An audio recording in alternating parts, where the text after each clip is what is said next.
Yaxın oturun, əziz izləyicilər. Bir şey diqqətinizə çatdırım.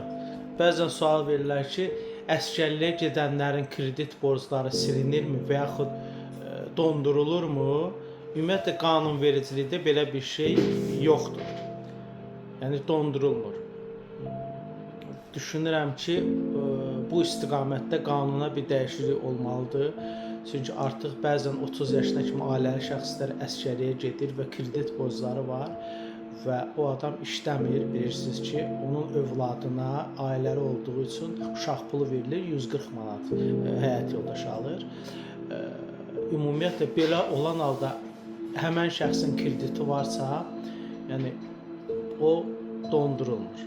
Yəni, qanunda belə bir şey yoxdur hələ ki.